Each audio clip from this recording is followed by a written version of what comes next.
പിന്നെ ചെടി പലർക്കും പോയിട്ടുണ്ട്. അത് ഒരു സങ്കടകരമായിട്ട് ഒരു വിഷയം തന്നെ ആയിട്ട് നമ്മൾ എടുക്കേണ്ടത്. അതിന് എന്നാ ചെയ്യാൻ പറ്റുന്നുള്ളത് ഗവൺമെന്റിന്റെ ഭാഗത്ത് നിന്ന് നടപടിയാണ് ഉണ്ടാകേണ്ടത്. ഒരുപാട് പ്രതിഷേധമൊക്കെ കർഷകരുടെ ബന്ധപ്പെട്ട ഉദ്യോഗസ്ഥന്മാരോ എല്ലാ ജനപ്രതിനിധികളോ ഒന്നും എത്തിയില്ലെന്ന് പറഞ്ഞിട്ട് അങ്ങനെ വന്നിട്ടുണ്ട്. അതെ. പ്രിയപ്പെട്ട സുധാകർ സൗന്ദരരായൻ സാർ, അങ്ങേക്ക് സി ഡി വ്ലോഗിലേക്ക് ഹാർദമായ സ്വാഗതം. സാറ് വലിയ വേനലൊക്കെയാണ്, എന്നാൽ പോലും കർഷകർക്ക് വലിയ പ്രതീക്ഷ നൽകിക്കൊണ്ട് മഴ പെയ്തിട്ടുണ്ട്. ഒരു അരമണിക്കൂർ 1 മണിക്കൂറും നന്നായിട്ട് നിന്ന് പെയ്തു പല സ്ഥലങ്ങളിലുമൊക്കെ. അപ്പോൾ ഏലം കൃഷിയെ സംബന്ധിച്ച് ഇപ്പോൾ കുറേ ചിമ്പൊക്കെ ഉണ്ടാകാൻ വേണ്ടി കർഷകരിങ്ങനെ നോക്കിയിരിക്കുക. ഏലമൊക്കെ നശിച്ച നില, എന്നാൽ പോലും ഉള്ള ചുവട്ടിൽ നിന്ന് പെട്ടെന്ന് ചിമ്പുണ്ടാക്കി എടുക്കാൻ കഴിയുന്ന രീതിയിൽ ഗ്രോത്ത് എങ്ങനെ ഉണ്ടാക്കിയെടുക്കാൻ കഴിയുമെന്നുള്ള ഒരു സംശയം പല പ്രേക്ഷകർക്കും ഉണ്ട്. പലരും അതിനോട് പറഞ്ഞിരുന്നു സുധാകർ സാറിൻ്റെ ഒരു ഗൈഡ് ലൈൻ വേണമെന്ന്. എന്താണ് സാറിന് പറയാനുള്ളത്? ഓക്കെ, പ്രിയപ്പെട്ട കർഷകരെ എല്ലാവർക്കും നമസ്കാരം. ഇപ്പം ഈ ഇടയ്ക്ക് ഒരു അരമണിക്കൂർ അല്ലെങ്കിൽ 1-2 മഴ പല സ്ഥലത്തും കിട്ടിയിട്ടുണ്ട്. പിന്നെ ചെടി പലർക്കും പോയിട്ടുണ്ട്. അത് ഒരു സങ്കടകരമായിട്ട് ഒരു വിഷയം തന്നെ ആയിട്ട് നമ്മൾ എടുക്കേണ്ടത്. അതിന് എന്നാ ചെയ്യാൻ പറ്റുന്നുള്ളത് ഗവൺമെന്റിന്റെ ഭാഗത്ത് നിന്ന് നടപടിയാണ് ഉണ്ടാകേണ്ടത്. ഒരുപാട് പ്രതിഷേധമൊക്കെ കർഷകരുടെ ബന്ധപ്പെട്ട ഉദ്യോഗസ്ഥന്മാരോ എല്ലാ ജനപ്രതിനിധികളോ ഒന്നും എത്തിയില്ലെന്ന് പറഞ്ഞിട്ട് അങ്ങനെ വന്നിട്ടുണ്ട്. അതെ. അപ്പൊ അത് ശ്രദ്ധയിൽപ്പെട്ടിട്ടില്ലെന്നുള്ളതാണ്. ഏകദേശം ഒരു 9000 ഏക്കർസ് മുകളിലോട്ട് പോയിട്ടുണ്ടെന്നുള്ളതാണ് റിപ്പോർട്ട് പറയുന്നത്. അത് ഒരു 35% എങ്കിലും ചെടി വീണു പോയി എന്നുള്ളതാണ് റിപ്പോർട്ട് പറയുന്നത്. എന്നാലും ചെടി ഒരു അത്യാവശ്യം പിടിച്ചു നിർത്തിയിട്ടുള്ള ചെടികൾ വെള്ളം നനച്ചിട്ട് അല്ലെങ്കിൽ 1-2 മഴ കിട്ടിയിട്ടുള്ള കർഷകർക്ക് ചിമ്പ് കയറ്റിക്കൊണ്ട് വരാനുള്ള ഒരു പുതിയ മെത്തേഡ് എന്ന് പറയുന്നത്, ഇപ്പൊ നമുക്ക് വേണമെങ്കിൽ ഒരു ചെറുതായിട്ട് ഈർപ്പമുള്ളപ്പോൾ ഇതുപോലെ നമുക്ക് കുമ്മായം തൂളി കൊടുക്കാം, അല്ലെങ്കിൽ കുമ്മായം സൾഫർ മിക്സ് ചെയ്തിട്ട് തൂളി കൊടുക്കാം. അതിന്റെ ഒരു അനുപാതം എങ്ങനെയാണ് എന്ന് പറഞ്ഞാൽ, ഒരു ഇപ്പോൾ ഇങ്ങനെയുള്ള ചെടിക്ക് നമ്മളൊരു 1 കിലോ എടുക്കുന്നുണ്ടെങ്കിൽ ഒരു 100 ഗ്രാം സൾഫർ, വെട്ടബിൾ സൾഫർ 2 മിക്സ് ചെയ്യുക. ആ ഒരു രീതിയിൽ 10 കിലോ കുമ്മായം ആണെങ്കിൽ 1 കിലോ സൾഫർ മിക്സ് ചെയ്തിട്ട് അങ്ങനെ ഇട്ട് കൊടുത്താൽ മതി. അപ്പോൾ ഇട്ട് കൊടുത്തിട്ട് ഒന്ന് നനച്ചു കൊടുക്കാൻ പറ്റുമെങ്കിൽ നനച്ചു കൊടുക്കുക, അല്ലെങ്കിൽ ഈ വരുന്ന ദിവസങ്ങളിൽ ഇനി മഴ കിട്ടുമെന്നാണ് പറയുന്നത്. അപ്പൊ പെട്ടെന്ന് ഈ അസുഖങ്ങളൊക്കെ മാറി പുതിയ ചിമ്പ് പെട്ടെന്ന് കയറും. ഒന്ന് അല്ലെങ്കിൽ നമുക്ക് കുമ്മായം മാത്രം വേണമെങ്കിൽ ഒരു 2 കിലോ 200 ലിറ്റർ വെള്ളത്തിൽ ചേർത്തിട്ട് കലക്കി ഒഴിച്ചു കൊടുക്കാം. അല്ലെങ്കിൽ ഒരു കുമ്മായം 2 കിലോ, മഗ്നീഷ്യം ഒരു 1 കിലോ, ഒരു വെട്ടബിൾ സൾഫർ ഒരു 200 ഗ്രാം 200 ലിറ്റർ വെള്ളത്തിൽ കലക്കി ഒരു 5-10 ലിറ്റർ വെച്ച് ഒഴിച്ചു കൊടുത്താലും പെട്ടെന്ന് ഈ വേരുകേടൊക്കെ മാറി ഈ പഴയ തട്ടയൊക്കെ ഒന്ന് മാറി ചിമ്പ് കയറാണ്, പുതിയ വേരുണ്ടാകാൻ നല്ലതാണ്. പിന്നെ നമുക്ക് അതല്ലെങ്കിൽ ഡോളമൈറ്റ് നമുക്ക് ഒരു 4-5 കിലോ വെച്ച് 200 ലിറ്റർ വെള്ളത്തിൽ ചേർത്ത് കലക്കി ഒഴിച്ചു കൊടുക്കാം. ക്വാളിറ്റിയുള്ള ഡോളോമൈറ്റ് കിട്ടാനില്ല എന്ന് കർഷകർ പറയുന്നു. അല്ല, പല സ്ഥലത്തും കിട്ടുന്നുണ്ട്. ഇപ്പോ എറണാകുളം KVK ബന്ധപ്പെട്ടാൽ അവർ ക്വാളിറ്റി ആയിട്ടുള്ള ഡോളമൈറ്റ് ലഭ്യമാക്കി തരുന്നുണ്ട്. അതെങ്ങനെ സാധാരണ കർഷകർ എങ്ങനെയാണ് അറിയുക? അവർ എറണാകുളം KVK ആയിട്ട് ബന്ധപ്പെട്ടാൽ മതി. ഡയറക്റ്റ് നമ്മൾ ഇടുക്കി ജില്ലയിലെ കർഷകർക്ക് നമുക്ക് വാങ്ങിക്കാൻ കഴിയും. അതെ, അവർ തന്നെ ചെയ്യാറുണ്ട്. എറണാകുളം KVK ആയിട്ട് ബന്ധപ്പെട്ട ഒരു കുഴപ്പമില്ല, ഒരു സപ്ലൈ ചെയ്യുന്നുണ്ട് കർഷകർക്ക് വേണ്ടിയിട്ട്. VAPCK ബന്ധപ്പെടാം. അതുപോലെ വിവിധ ക്വാളിറ്റി ആയിട്ടുള്ള ഒരു 4-5 ഏജൻസികളുണ്ട്. ഗവൺമെന്റ് ഏജൻസി ഉണ്ട്, ടെസ്റ്റ് ചെയ്ത പ്രൈവറ്റ് ഏജൻസികളും ഉണ്ട്. അപ്പൊ അവരായിട്ട് ഒന്ന് അത് യൂസ് ചെയ്ത് കഴിഞ്ഞാൽ നല്ലതാണ്, പെട്ടെന്ന് ചിമ്പ് കയറും. പിന്നെ നമുക്ക് ആൾറെഡി ഈ കുമ്മായ ഇതെല്ലാം ഒളിച്ചിട്ട് പുതിയ ചിമ്പ് കയറ്റാൻ വേണ്ടിയിട്ടുള്ള കർഷകർ ഒന്ന് ഇത് ചെയ്തിട്ട് ഒരു 5 ദിവസം കഴിഞ്ഞിട്ട് ഒരു CN ഒരു 1 കിലോവും 13.45 ഒരു 1 കിലോവും 200 ലിറ്റർ വെള്ളത്തിൽ ചേർത്തിട്ട് ഒരു 5 ലിറ്റർ വെച്ച് കലക്കി ഒഴിച്ചു കൊടുക്കുക. അപ്പൊ ചിമ്പ് കയറാൻ നല്ലതാണ്. അല്ലെങ്കിൽ ഒരു 12, 11, 18 ഒരു 2 കിലോ, പിന്നെ ഒരു 2 കിലോ മോളാർ, നമ്മൾ നേരത്തെ പറഞ്ഞിട്ടുള്ള മോളാർ ഒരു 2 കിലോ മൈക്രോഫുഡ്, അതെ, ഒരു 200 ലിറ്റർ വെള്ളത്തിൽ ചേർത്തിട്ട് മോളാർ അല്ലെങ്കിൽ അതിനോട് ബേസ് ചെയ്തിട്ടുള്ള മൈക്രോ ന്യൂട്രിയൻസ്, ക്വാളിറ്റി ആയിട്ടുള്ള മൈക്രോ ന്യൂട്രിയൻസ്. കഴിഞ്ഞ വർഷങ്ങളൊക്കെ നമ്മൾ മോളാർ ചെയ്തിട്ട് നല്ല റിസൾട്ടാണ്. അപ്പൊ അതൊന്ന് കലക്കി ഒളിച്ചു കൊടുക്കുന്നുണ്ടെങ്കിൽ പെട്ടെന്ന് ചിമ്പ് കയറ്റാൻ നല്ലതാണ്. അപ്പൊ നമുക്ക് ഈ വരുന്ന ദിവസങ്ങളിൽ 1-2 മഴ കണ്ടിന്യൂസ് ആയിട്ട് നമുക്ക് കിട്ടാൻ ചാൻസ് ഉണ്ട്. അതെ, റിപ്പോർട്ട് പറയുന്നുണ്ട്. അതുപോലെ തന്നെ മഴ കൃത്യസമയത്ത് പെയ്യുകയും ചെയ്തു. അതെ. അപ്പൊ അത് നല്ലതാണ്. പിന്നെ ചിലർ ഈ സ്ട്രേറ്റ് ഫെർട്ടിലൈസർ യൂസ് ചെയ്യാൻ താല്പര്യമുള്ളവർ 10-26 ഒരു 2 കിലോ, ഒരു 1/2 കിലോ മൈക്രോ ഫുഡും, അല്ലെങ്കിൽ മോളാർ ഒരു 1 കിലോവും 200 ലിറ്റർ വെള്ളത്തിൽ ചേർത്തിട്ട് ഒന്ന് കലക്കി ഒഴിച്ചു കൊടുക്കുക. ഒഴിച്ചു കൊടുത്താൽ പെട്ടെന്ന് ചിമ്പ് കയറ്റി കൊണ്ടുവരാൻ നല്ലതാണ്. ചിലർ DAP യൂസ് ചെയ്യുന്നുണ്ട്. DAP 1 കിലോവും MOP 1 കിലോവും MOP-യിൽ ഇപ്പോൾ വൈറ്റ് പൊട്ടാസ് കിട്ടുന്നുണ്ടെങ്കിൽ ഏറ്റവും ബെസ്റ്റാണ്. വൈറ്റ് പൊട്ടാഷ് ഒരു 1 കിലോ DAP-യും ഒരു കിലോ വൈറ്റ് പൊട്ടാസും ഒരു 1/2 കിലോ മൈക്രോ ന്യൂട്രിയൻസും ഒരു 200 ലിറ്റർ വെള്ളത്തിൽ ചേർത്തിട്ട് കളിക്കൊളിച്ച് കൊടുക്കുന്നുണ്ടെങ്കിൽ ഏറ്റവും ബെസ്റ്റാണ്. അപ്പോൾ ഇത് ചെയ്ത് കഴിഞ്ഞിട്ട് നമുക്ക് കണ്ടിന്യൂസ് ആയിട്ട് മഴ കിട്ടുന്നുണ്ടെങ്കിൽ ഒരു ഫംഗിസൈഡ് നമ്മൾ അഡ്വാൻസ് ആയിട്ട് കൊടുക്കുന്നത് നല്ലതാണ്. അതെന്ത് ഫംഗസൈഡ്? ഇപ്പോൾ ഒന്ന് നമുക്ക് കണ്ടിന്യൂസ് ആയിട്ട് ഒരു 6-7 മഴ കിട്ടുന്നുണ്ടെങ്കിൽ ബോഡോ മിശ്രിതം സ്പ്രേ ചെയ്ത് കൊടുക്കാം. അല്ലെങ്കിൽ COC സ്പ്രേ ചെയ്ത് കൊടുക്കാം. അതെ അതെ. അപ്പോൾ പെട്ടെന്ന് ഈ പറയുന്ന ഒരു മഴ കിട്ടുമ്പോൾ തന്നെ പലതരത്തിലുള്ള അസുഖങ്ങൾ, പ്രത്യേകിച്ച് ഫൈറ്റോപ്തോറ, പിത്തിയം, അങ്ങനത്തെ രോഗങ്ങൾ, കുമിൾ രോഗങ്ങൾ വരാൻ ചാൻസ് ഉണ്ട്. ഇത് സ്പ്രേ ചെയ്ത് കൊടുക്കുമ്പോൾ ചെടി വീക്കാണ്. അതെ അതെ, നല്ല റിസൾട്ട് ഉണ്ടാകാൻ ചാൻസ്. അപ്പൊ സാർ ഒരു സംശയം, സാധാരണ മെയ് ലാസ്റ്റ് ജൂൺ ആദ്യം മൺസൂണിന് തൊട്ട് മുമ്പാണ് ബോഡോ മിശ്രം അപ്ലൈ ചെയ്യാൻ സാർ പ്രൊമോട്ട് ചെയ്യാറുള്ളത്. ഈ ഒരു പ്രത്യേക കാലാവസ്ഥയിൽ ഈ വർഷം ഇത് കണ്ടിന്യൂ ആകുന്നുള്ളതാണ് പറയുന്നത്. ഇനിയിപ്പോ വലിയ ഒരു ചൂട് നമുക്ക് വരാൻ ചാൻസ് ഇല്ല. ആഴ്ചയിൽ ഇങ്ങനെ 1-2 മഴ കിട്ടിക്കൊണ്ടിരിക്കും. അപ്പൊ നമുക്ക് ഒരു ജൂലൈ ആകുമ്പോൾ നല്ല ചിമ്പ് ആകും, പുതിയ ശരമൊക്കെ ഉണ്ടാകാൻ ചാൻസ് ഉണ്ട്. ചെടി പോയവർക്ക് ഇനിയിപ്പോ ഇച്ചിരി പാടാണ്. അത് പുതിയ തൈ തന്നെ വയ്ക്കുക. ചിലപ്പോൾ വയ്ക്കുമ്പോൾ തന്നെ ഒരു തൊട്ടടുത്തുണ്ടെങ്കിൽ ഒരു 10 ചിമ്പായിട്ട് ഒന്നിച്ച് വെക്കുക. പെട്ടെന്ന് അടുത്ത വർഷം തന്നെ ചെടിയാവും. അതങ്ങനെയൊക്കെ എടുക്കാൻ ഈ വർഷം കുറവാണ് സാർ. അതുപോലെ തന്നെ മറ്റൊരു സംശയം, സാധാരണ ഒരുപാട് കർഷകർ ചോദിച്ചൊരു സംശയമാണ്, CN കൂടെ ചേർക്കാൻ പാടില്ലാത്ത പല കണ്ടന്റുകളും ചേർന്നു. CN കൂടെ മൾട്ടി-K ആണ് യഥാർത്ഥത്തിൽ നമ്മൾ ചേരുന്നത്.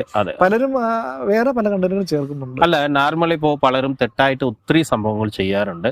CN 13.045 കമ്പാറ്റബിൾ ആണ്. അതായത് ഫോസ്ഫറസ് ഇതിന്റെ കൂടെ ചേരത്തില്ല.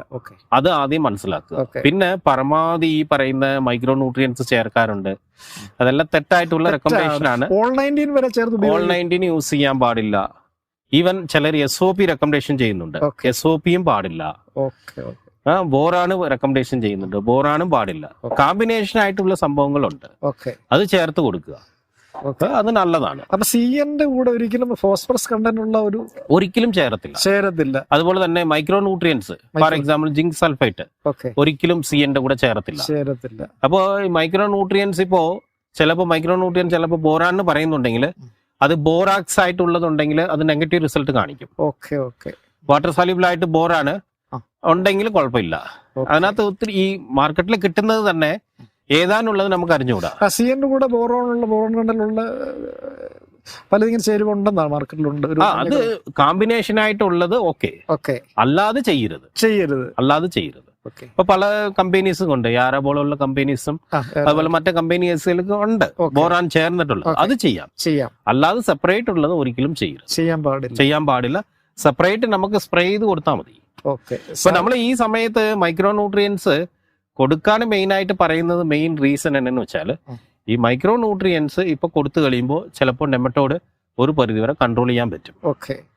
ഈ നല്ലപോലെ മഴ കിട്ടിയിട്ട് ഒരു ഈർപ്പം ഉണ്ടാകുമ്പോൾ, പുതിയ വേരുണ്ടാകുമ്പോൾ ഈ നിമാവിര ആക്രമം കൂടുതലായിട്ട് വരാൻ ചാൻസ് ഉണ്ട്. അപ്പൊ അതിന് ഈ വർഷം തന്നെ ഒരു കർഷകന്റെ ഫീൽഡിൽ തന്നെ, എന്റെ സ്വന്തം താല്പര്യപ്രകാരം കർഷകന്റെ ഫീൽഡിൽ തന്നെ ഒരു 6 മാസം വരെ ഈ നിമാവിര വരാതിരിക്കാനുള്ള ട്രയൽ ചെയ്തുകൊണ്ടിരിക്കുകയാണ്. അപ്പോൾ അത് ഒൻസ് ഒളിച്ചു കഴിഞ്ഞാൽ നമുക്ക് 6 മാസം വരെ നിമാവിരയുടെ ശല്യം ഉണ്ടാകത്തേ ഇല്ല.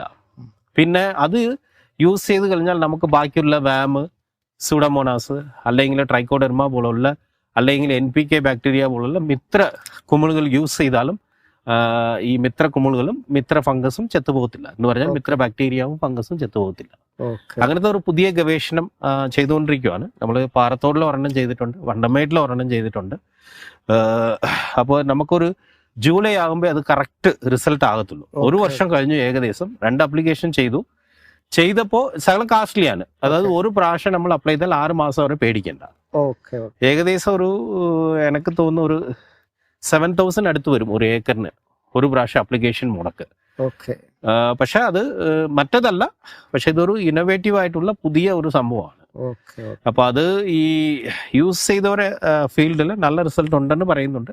കുറച്ചും കൂടി അതിനകത്ത് നമുക്ക് വേറെ എന്തെങ്കിലും കമ്പാറ്റബിലിറ്റി ഇഷ്യൂ ഉണ്ടോ, അതിന്റെ കൂടെ മൈക്രോ ന്യൂട്രിയൻസ് ചേർത്ത് കൊടുക്കാൻ പറ്റുമോ, ഈ സ്റ്റഡീസ് എല്ലാം ചെയ്തുകൊണ്ടിരിക്കും.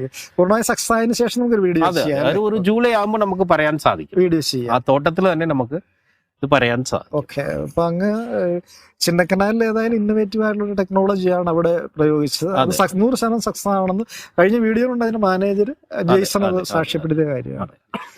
സാറേ, ഇപ്പൊ അങ്ങ് പറഞ്ഞത് കുമ്മായം നമ്മൾ കലക്കി ഒഴിച്ചാൽ അതിനുശേഷം 5 ദിവസം മതി. അതെ, 5 ദിവസം മതി അടുത്ത വളപ്രയോഗം ചെയ്യാം. ഓക്കെ. പൗഡറായിട്ട് ഇട്ട് കഴിഞ്ഞാൽ പൗഡറായിട്ട് ഇട്ട് കൊടുത്താൽ നമ്മൾ 15 ദിവസം വെയിറ്റ് ചെയ്യും. ഓക്കെ. 15 ദിവസം വെയിറ്റ് ചെയ്യും. സാധാരണ പല കർഷകർക്ക് സംശയമുള്ള ഒരു കാര്യമാണ്.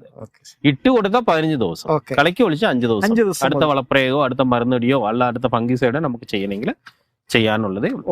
പ്രിയപ്പെട്ട കർഷകരെ, നമുക്ക് ഈ കഴിഞ്ഞ ഒരു ജനുവരി തൊട്ട് അല്ലെങ്കിൽ ഡിസംബർ തൊട്ട് മെയ് വരെ നമുക്ക് നോക്കിയാൽ ഹെവി ഡ്രൗട്ടാണ്. നമ്മൾ ഉദ്ദേശിച്ചക്കാട്ടിലും ചൂട് കൂടി. അപ്പോൾ അതിനകത്ത് ഒരു പല സ്ഥലത്ത് നമ്മൾ നോക്കിയപ്പോൾ ഈ മിസ്റ്റ് ഇറിഗേഷൻ ഇട്ട് വെള്ള ലഭ്യത കുറച്ചുകൊണ്ട് കൊപ്പടിക്കാതെ ഉള്ള സ്ഥലത്ത് ചെടി നല്ലപോലെ നിപ്പുണ്ട്. യാതൊരു തരത്തിലുള്ള കുഴപ്പങ്ങളില്ല. അപ്പൊ ഇനി വരുന്ന വർഷങ്ങളും നമ്മൾ നോക്കേണ്ട മെയിൻ റീസൺ ഇതാണ്. മിസ്റ്റ് ഇറിഗേഷൻ ഇടുന്നുണ്ടെങ്കിൽ വെള്ളം കുറച്ച് മതി.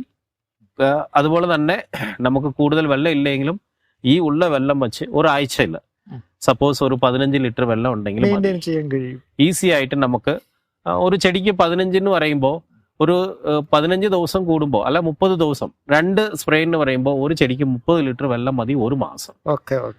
അപ്പോൾ ഏകദേശം നമുക്ക് ചെടിയെ പിടിച്ചു നിർത്താൻ 3 മാസം അല്ലെങ്കിൽ 4 മാസം കൂടുമ്പോൾ എത്രയാ 120 ലിറ്റർ വെള്ളം മതി ഒരു ചെടിക്ക് വരുന്നുള്ളൂ. അപ്പോൾ 400 ചെടി ഒരു ഏക്കറിന് പറയുമ്പോൾ അത് എത്ര ലിറ്റർ വെള്ളം അത് മാത്രം വെച്ചുകൊണ്ട് നമുക്ക് മിസ്റ്റ് ഇറിഗേഷൻ ചോട്ടിൽ കൊടുത്താൽ മതി. അല്ലാതെ നമ്മൾ ഓവറായിട്ട് നനച്ചു കൊടുത്താലും ചെടി വീണു പോകും. ആവശ്യമുള്ള ചെടി ഇപ്പോൾ അതിന്റെ കൂടെ വേണമെങ്കിൽ നമുക്ക് സൂഡോമോണാസ് കൊടുക്കാം. അതിന്റെ കൂടെ തന്നെ ഈ പൊട്ടാസ്യം സിലിക്കേറ്റ് ഈ മിസ്റ്റിന്റെ കൂടെ ചേർത്ത് കൊടുക്കാം. ഇന്നോവേറ്റീവ് ആയിട്ടുള്ള പല അതെ. അപ്പൊ അങ്ങനെ ചെയ്യുന്ന തോട്ടങ്ങള് കഴിഞ്ഞ വർഷം ഞാൻ ഇപ്പോഴും റീസെന്റ് ആയിട്ട് നോക്കിയ തോട്ടങ്ങളിൽ നല്ലപോലെ ഉണ്ട്. ചെടി നല്ലപോലെ ഉണ്ട്. ഒരു 40-50 ചിമ്പുണ്ട്, ശരമുണ്ട്. 1-2 കായ് സെറ്റിങ്സ് കുറവുണ്ടെങ്കിലും ചെടി നല്ലപോലെ പിടിച്ചു നിൽക്കാൻ സാധിച്ചിട്ടുണ്ട്. അപ്പൊ അതുകൊണ്ട് ഇനി വരുന്ന വർഷങ്ങളിൽ ഈ എല്ലിനോ പോലെ ഉള്ള കാലാവസ്ഥ ഉള്ളതുകൊണ്ട് മിസ്റ്റ് ഇറിഗേഷൻ നമ്മൾ ഫോളോ അപ്പ് ചെയ്യുന്നത് നല്ലതെന്നുള്ളതാണ്. അതിനോടൊപ്പം കൊപ്പടിക്കരുത്. അതാണ്. കൂടുതൽ വെയിലടിക്കുന്നുണ്ടെങ്കിൽ ഒന്ന് ഗ്രീൻ നെറ്റ് കെട്ടിയിട്ട് താളെ മിസ്റ്റ് വെച്ചാലും മതി. ഈ കടുത്ത വേനലിലും പല മിസ്റ്റ് ഇറിഗേഷൻ ചെയ്ത പല തോട്ടങ്ങളും തണലില്ലാത്ത തോട്ടങ്ങളൊക്കെ നന്നായിട്ട് മെയിൻറ്റെയിൻ ചെയ്ത് പോകുന്നുണ്ട്. ഒരു ചെടിക്ക് പോലും കുഴപ്പമില്ല, നല്ല ഈൽഡും ഉണ്ട്. പല സ്ഥലത്തും നമ്മളത് കണ്ടതാണ്. അപ്പൊ സാധാരണ ഇപ്പം കർഷകർ നനയ്ക്കാൻ കഴിയുന്ന ഒരുപാട് കർഷകരുണ്ട്, നല്ല കുളവും കിണറും ഒക്കെ ഉള്ളത്. അതുപോലെ സമയബന്ധിതമായിട്ട് നനയ്ക്കാൻ കഴിയാത്ത പ്രശ്നമുണ്ട്, തൊഴിലാളികളെ കിട്ടാത്ത പ്രശ്നമുണ്ട്. മിക്കവാറും ആളുകൾ ശാസ്ത്രീയമല്ലാത്ത രീതിയിൽ 1 ഇഞ്ച് ഹോസ് കൊണ്ടൊക്കെയാണ് ഒരു ചെടിയുടെ ചൂടിൽ കുറെ നേരം. അതിപ്പോ ഞാൻ കണക്ക് പറഞ്ഞല്ലേ നേരത്തെ, ഇപ്പോ ഒരു ചൂടുള്ള സമയത്ത് ഹോസ് കൊണ്ട് നനയ്ക്കുമ്പോൾ ഏകദേശം ഒരു ചെടിക്ക് എങ്ങനെ പോയാലും ഒരു നനച്ച് വരുന്നത് ഒരാഴ്ചയിൽ തന്നെ 30 ലിറ്റർ 35 അല്ല മാക്സിമം 45 ലിറ്റർ കണക്ക് പ്രകാരം പറയുന്നത് 45 ലിറ്റർ വെള്ളം വേണമെന്നുള്ളതാണ് ഒരാഴ്ചയിൽ. അപ്പൊ അത് തന്നെ 4 ആഴ്ച കണക്കാക്കുക. അപ്പൊ അത് തന്നെ 4 മാസമായിട്ട് കണക്കാക്കുക. അപ്പൊ ഈ മിസ്റ്റ് ഇറിഗേഷൻ ഉള്ളപ്പോൾ നമുക്ക് വെള്ളം ലഭ്യത കുറച്ചുകൊണ്ട് പിന്നെ മാനുവലി നമുക്ക് വെള്ളം ഒളിച്ചു കൊടുക്കേണ്ട ആവശ്യമില്ല. ജസ്റ്റ് ആൺ ചെയ്താൽ മതി, ആവശ്യമുള്ള വെള്ളം അതിന് കിട്ടുന്നു. അപ്പൊ ചെടിയെ, അതായത് ഈൽഡ് കിട്ടുന്നതിനെക്കാട്ടിലും ചെടിയെ പിടിച്ചു നിർത്തുക എന്നുള്ളതാണ് ഈ 4 മാസം നമ്മൾ മെയിൻ ആയിട്ട് ശ്രദ്ധിക്കേണ്ടത്. ഈ മിസ്റ്റ് കൊണ്ട് ഇറിഗേഷൻ കൊണ്ട് അന്തരീക്ഷത്തിൽ ഹ്യൂമിഡിറ്റി പിടിച്ചു നിർത്താൻ കഴിയും. അതെ. ഹ്യൂമിഡിറ്റി, അതായത് ഞാൻ നേരത്തെ പറഞ്ഞിട്ടുള്ളതാണ്, ഒരു 25 ഡിഗ്രി ടെമ്പറേച്ചറും 75% റിലേറ്റീവ് ഹ്യൂമിഡിറ്റി എപ്പോഴും നമ്മളോട് തോട്ടത്തിൽ പിടിച്ചു നിർത്തുന്നുണ്ടെങ്കിൽ ത്രൂ ഔട്ട് ഇയർ ഈൽഡ് കിട്ടും. പക്ഷെ ത്രൂ ഔട്ട് ഇയർ ഈൽഡ് കിട്ടുന്നതല്ല നമ്മളോട് ഉദ്ദേശം. 3 മാസം ചെടി ചെറുതായിട്ട് ഉണങ്ങണം. ഉണങ്ങിയാൽ മാത്രമേ ഈ പറയുന്ന ആളുകൾ തട്ടമറിച്ചൽ പോലുള്ള രോഗങ്ങളെല്ലാം വിസേരിയം പോലുള്ള രോഗങ്ങൾ ചത്തുപോകും. റെസിസ്റ്റൻസ് പവർ ഉണ്ടാവും. അപ്പൊ ചെടിക്ക് സീസൺ ആയി കഴിയുമ്പോൾ റെസിസ്റ്റന്റ് പവർ ഉണ്ടാകും. ഓവറായിട്ട് നനയ്ക്കരുത്. ഇപ്പൊ ഓസ് കൊണ്ട് ഓവറായിട്ട് നനയ്ക്കുമ്പോൾ സംഭവിക്കുന്നത് ഇതാണ്. കൂടുതൽ കർഷകർ ഇങ്ങനെയാണ് ചെയ്യുന്നത്. അപ്പൊ മിസ്റ്റ് ഇറിഗേഷൻ അതുപോലെ തന്നെ പലതരത്തിലുണ്ട്. സ്പ്രിംഗ്ലർ ഉണ്ട്, മിസ്റ്റ് ഇറിഗേഷൻ ഉണ്ട്, പല രീതിയിൽ. അപ്പൊ നമ്മൾ മുടക്കുന്ന ഒരു തുക അല്ലെങ്കിൽ ആ ഒരു ഇൻവെസ്റ്റ്മെന്റ് ഭാവിയിലേക്ക് പിന്നെ അതൊരു പ്രശ്നമല്ല, നമുക്ക് ഈൽഡിൽ നിന്ന് തന്നെ മെയിൻറ്റെയിൻ ചെയ്യാൻ കഴിയും. അതെ. ഇപ്പൊ ഈ സാമി പോലുള്ള ഈ ഇറിഗേഷൻ സിസ്റ്റം ഫോളോ അപ്പ് ചെയ്യുന്ന എനിക്ക് വർഷങ്ങളായിട്ട് അറിയുന്നതാണ്. 14-16 വർഷങ്ങളായിട്ട് ഞാൻ അറിയുന്നതാണ്. പുള്ളിക്ക് ഒരു 40 വർഷം എക്സ്പീരിയൻസ് ഉള്ളതാണ്. അപ്പോൾ ഈ മിസ്റ്റ് ഇറിഗേഷന് ഫോളോ അപ്പ് ചെയ്യുന്ന ഫാർമർ ഇപ്പോഴും റെഗുലർ ആയിട്ടുണ്ട്. 60 ഏക്കർ ഉള്ളവരുണ്ട്, 40 ഏക്കർ ഉള്ളവരുണ്ട്, 20 ഏക്കർ ഉള്ളവരുണ്ട്, 7-8 വർഷങ്ങളായിട്ട് ഫോളോ അപ്പ് ചെയ്യുന്നവരുണ്ട്. അപ്പൊ അത് നമുക്കുള്ള അഡ്വാൻറ്റേജ് ഇങ്ങനെ ചൂടുള്ള സമയത്ത് പിടിച്ചു നിർത്താം. ഡിസഡ്വാൻറ്റേജ് എന്ന് വെച്ചാൽ അത് നമുക്ക് സീസൺ ആകുമ്പോൾ അതൊന്ന് ചുറ്റി സെപ്പറേറ്റ് ആയിട്ട് മാറ്റി വെക്കുന്നുള്ളതേ ഉള്ളൂ. അല്ലെങ്കിൽ ഈ ബാക്കിയുള്ള പണി മുടങ്ങും. അത് മാത്രം നമ്മൾ ചെയ്താൽ മതി. ചെടി ആകെ നശിച്ചു പോകുന്നതിനേക്കാൾ അതെ. അതിപ്പോ നമ്മൾ ഒരു ഓസിറ്റ് നനയ്ക്കുന്നതിനെക്കാട്ടിലും ഒന്ന് ആ സീസൺ ആകുമ്പോൾ ഒന്ന് കണക്ട് ചെയ്ത് നേരെ ഇട്ടാൽ മതി, അതായിക്കോളും. അത്രേ ഉള്ളൂ. അപ്പോ മിസ്റ്റ് ഇറിഗേഷനും കഴിഞ്ഞ വർഷം എക്സ്പീരിയൻസ് വെച്ച് ഹെവി ഡ്രൗട്ട്, അതായത് ചൂടുള്ള സമയത്ത് മിസ്റ്റ് ഇറിഗേഷൻ ഒരു ഇമ്പോർട്ടന്റ് ഘടകമാണ് ഏലകൃഷിക്ക്. അത് ഫോളോ അപ്പ് ചെയ്യുക. ഫോളോ അപ്പ് ചെയ്ത കർഷകർ നല്ലപോലെ ചെടിയുണ്ട്. വരുന്ന വർഷങ്ങളിൽ ഈ ഫോളോ അപ്പ് ചെയ്യാതെ കർഷകർ അതും കൂടി ഒന്ന് ഫോളോ അപ്പ് ചെയ്യുക എന്നുള്ളതാണ് പറയാൻ. ഇറിഗേഷൻ വളരെ ശാസ്ത്രീയമായിട്ടുള്ള രീതിയിൽ തന്നെ മുമ്പോട്ട് പോകുന്നതായിരിക്കും. അതെ അതെ. ഇപ്പൊ ഒരു 1000 ലിറ്റർ വെള്ളം യൂസ് ചെയ്യുന്ന സ്ഥലത്ത് 100 ലിറ്റർ വെള്ളം മതി. അങ്ങനെയാണ്.